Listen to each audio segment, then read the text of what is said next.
జై శ్రీరామ్. మల్లికార్జున స్వామివారి అనుగ్రహంతో మనం మాయ గురించి తెలుసుకుంటున్నాము. అనంతమైనటువంటి సాధన చేసి ఆత్మ సాక్షాత్కారాన్ని పొందినటువంటి మహానుభావులు అనేక మంది ఉన్నారు. అందులో రామకృష్ణ పరమహంస ఒకరు. వారు మనకు ఈ విషయాలన్నీ కూడా తెలియజేశారు. ఏమిటి మాయ అంటే ఏమిటి, తర్వాత బంధనం అంటే ఏమిటి, ఆత్మ సాక్షాత్కారం అంటే ఏమిటి, మొదలైన అనేక విషయాలు మనకు తెలియజేశారు. వాటిని మనం తెలుసుకుంటున్నాం. అది మన అదృష్టం. చూడండి, ఇప్పుడు వెళ్ళొచ్చిన వాళ్ళు తెలియచేయటం వల్ల మనకి ఎంత ఉపయోగం ఉంటుంది. ప్రయాగకి వెళ్ళొచ్చిన వాళ్ళు అలా వీరు దైవ సాక్షాత్కారాన్ని పొందినటువంటి మహనీయులు. వారు తెలియజేసినటువంటి విషయాల్ని మనం జాగ్రత్తగా తెలుసుకోవాలి. అరటిపండు ఒలిచి ఆ పండుని మన చేతిలో పెట్టారు, మనం తినటమే మనం ఆలస్యం. అలా అనేక మంది మహానుభావులు తెలియజేసినటువంటి విషయాలు అనేకం ఉన్నాయి. వాటిని జాగ్రత్తగా మనం పరిశీలిస్తున్నాము. ఇక మనం మాయ గురించి తెలుసుకుంటున్నాము. మాయ అంటే ఏమిటి? పారమార్థిక సాధనకు ఆత్మ వికాసానికి అడ్డు వస్తుండేదే మాయ.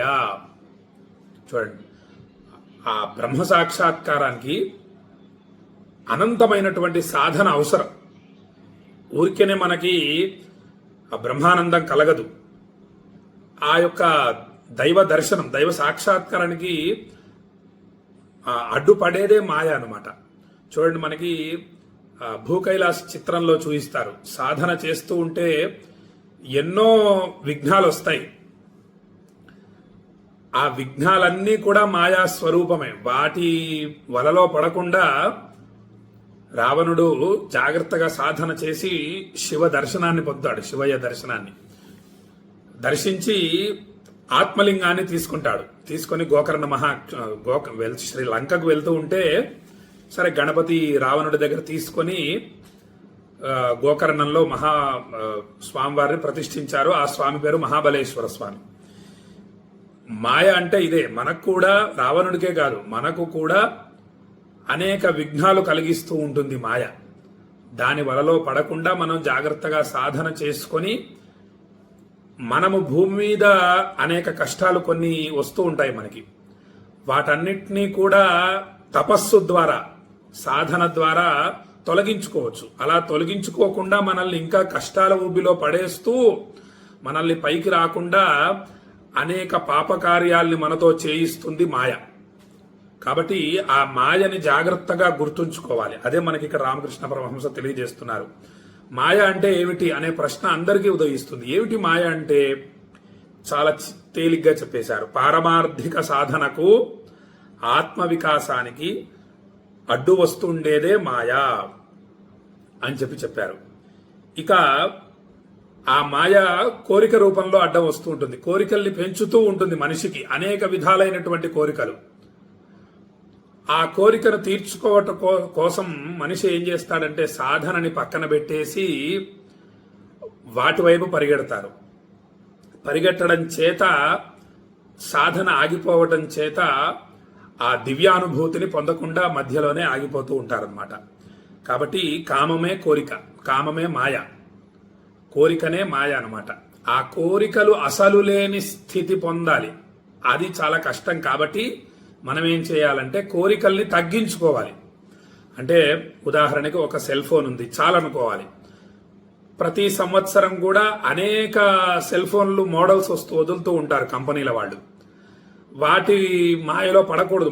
మన దగ్గర ఉన్న సెల్ ఫోన్ బాగుంది, పనిచేస్తోంది, ఇక మనం ఒక 3 సంవత్సరాలు లేదా 5 సంవత్సరాల వరకు సెల్ ఫోన్ని మార్చకూడదు. ఒక కారు ఉంది, కొత్త కొత్త కార్లు వస్తూనే ఉంటాయి, కార్లని మార్చకూడదు. అలా ఉండడం చేత ఏమవుతుంది? కోరికలు తగ్గించుకోవడం అనమాట. దీన్నే కోరికల్ని తగ్గించుకోవడం చేత ఏమవుతుంది? మనము సమయాన్ని భగవత్ సంబంధమైనటువంటి సాధనలకు వినియోగించగలుగుతాం. కుంభమేళాకు వెళ్ళి రాగలుగుతాం, కాశీకి వెళ్ళి రాగలుగుతాం, శ్రీశైలం వెళ్ళి రాగలుగుతాం, ఒక 2-3 రోజులు సెలవు పెట్టైనా ఉండగలుగుతాం. చూడండి, శ్రీశైలానికి అందరూ కూడా సెలవు రోజుల్లోనే వస్తారు. ఎందుకంటే సెలవు పెట్టడం చేత ఆ జీతం కట్ అవుతుందన్న భావనతో ఏం చేస్తారు, అందరూ కూడా శనివారము ఆదివారము ఈ 2 రోజులే వస్తారు. పాపం వాళ్ళకి రూములు దొరకవు, స్వామివారి దర్శనం అంత సరిగ్గా అవ్వదు. ఆ భక్తుల రద్దీ ఎక్కువ ఉండడం చేత సరే భోజన వసతి అంటే ఇబ్బంది లేదులేండి, స్వామివారి దయ వల్ల భోజనం లభిస్తుంది. కానీ అందరూ శని ఆదివారాల్లో రావడం వల్ల రూములకు ఇబ్బంది పడుతూ ఉంటారు, దర్శనాలకు ఇబ్బంది పడుతూ ఉంటారు. ఇక ట్రాఫిక్ జాములు ఎక్కువ అవుతూ ఉంటాయి శ్రీశైలంలో ఆ 2 రోజుల్లో. కాబట్టి సెలవు ఆ రోజులు కాకుండా వేరే రోజుల్లో రమ్మని చెప్పి మేము తెలియజేస్తూ ఉంటాం. మంగళవారం, బుధవారం, గురువారం, శుక్రవారం ఈ 4 రోజుల్లో వస్తూ ఉండండి. రావడం చేత మీకు రూములు దొరుకుతాయి, దర్శనాలు బాగా అవుతాయి అంటే పాపం వాళ్ళు ఆ రోజుల్లోనే వాళ్ళు వస్తూ ఉంటారు. కాబట్టి కోరికలు తగ్గించుకోవడం చేత డబ్బుతో అవసరం ఉండదు. అప్పుడు ఏం చేయవచ్చు, మనం సెలవు పెట్టేయచ్చు. ఓ 2 రోజులు పోతే పోయింది నా జీతం, నేను వెళ్లి మల్లికార్జున స్వామిని ప్రశాంతంగా సేవించి వస్తాను అని చెప్పి గురువారము, శుక్రవారం 2 రోజులు అద్భుతమైనటువంటి రోజులు. ఈ 2 రోజులు అక్కడ ఉండగలుగుతాం. ఇక కాశీలో 9 రోజులు ఉండడం విశేషం.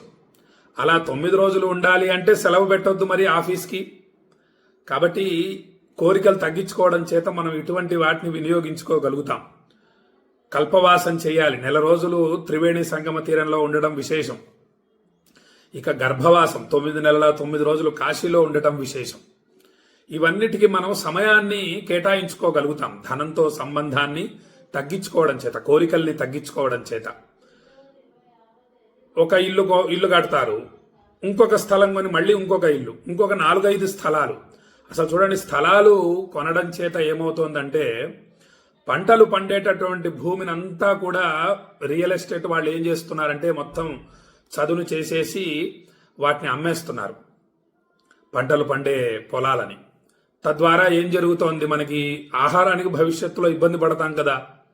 ఇలా అందరూ 2-3 స్థలాలు కొనిపెట్టుకుంటున్నారు, భవిష్యత్తులో పెరుగుతుందని. ఇలా కోరికలు పెరిగిపోతున్నాయి మనుషులకి.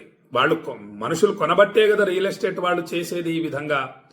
కాబట్టి మనుషులు కోరికల్ని తగ్గించుకోవాలి, తగ్గించుకుంటేనే మనం ప్రశాంతంగా ఉండగలుగుతాం. ఈ బ్యాంకుల వాళ్ళు అప్పులు ఇస్తూ పోతున్నారు, ఇవ్వటం చేత ఏమవుతోంది,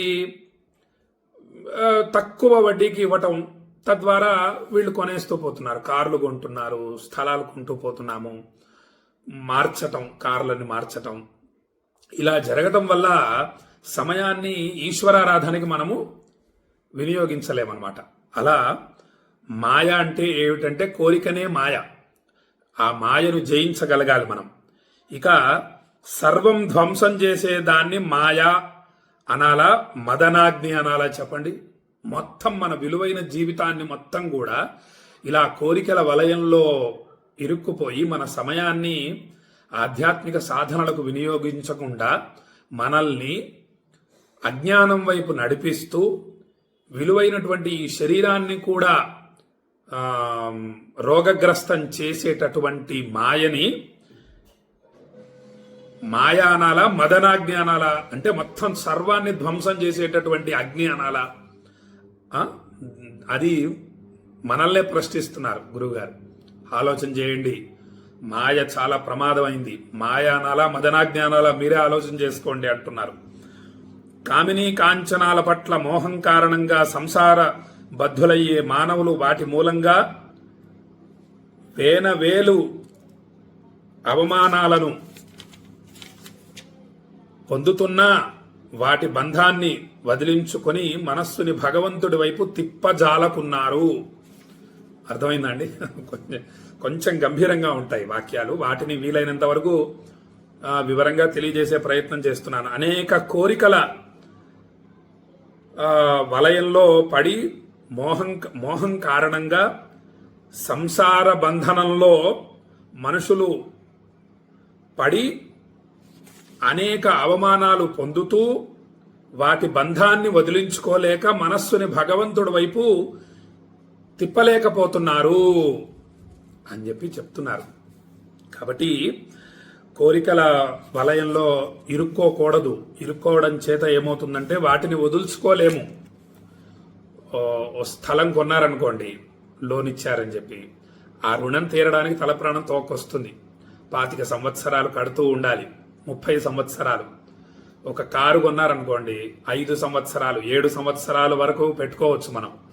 వాళ్ళు ఇస్తారు మనకి, బ్యాంకుల వాళ్ళు. అదొక రకంగా ఉపయోగమే. కానీ ఒకటి చాలు, ఒకటి కొనుక్కొని ఇంక మనం దాంతో కాలక్షేపం చేయగలగాలి. ఎక్కువ పెంచుకోకూడదు. మన స్థాయిని అనుసరించి ఎంత కారు కొనాలో, ఎంత ఇల్లు కొనాలో, ఎంత స్థలం కొనాలో చూసుకోవాలి. మన స్థాయిని మించి కొని ఆ రుణాలలో ఇరుక్కుపోయి వాటిని తీర్చడానికి తలప్రాణం తోక్కొచ్చి మనశ్శాంతి కరువైపోయి ఇంట్లో గొడవలు పెరుగుతూ ఇంట్లో దీపమైనా పెట్టలేకుండా దేవుడి దగ్గర దీపారాధన కూడా చేయలేక ఇబ్బందులు పడుతూ ఆర్థిక ఇబ్బందులు పడుతూ ఇరుక్కుపోకూడదు. వాటిలో బంధనంలో ఇరుక్కోవడం వల్ల మనం పైకి రాలేం, చాలా ఇబ్బందులు పడతామన్నమాట. అదే తెలియజేస్తున్నారు మన గురువు గారు. ఇక సంసారులారా, కామినులను నమ్మవద్దు, అంటే కోరికల్ని నమ్మవద్దు. అతి కపటంతో వారు మిమ్మల్ని లోబరుచుకుంటారు. జాగ్రత్తగా ఉండాలి.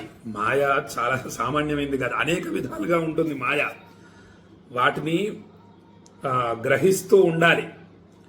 అది ఎలా తెలుస్తుందంటే ఇటువంటి మహానుభావులు అందించిన పుస్తకాలు చదవడం వల్లనే తెలుస్తుంది అని చెప్పి భక్తులకు తెలియజేస్తూ, రేపు ఇంకొన్ని విషయాలు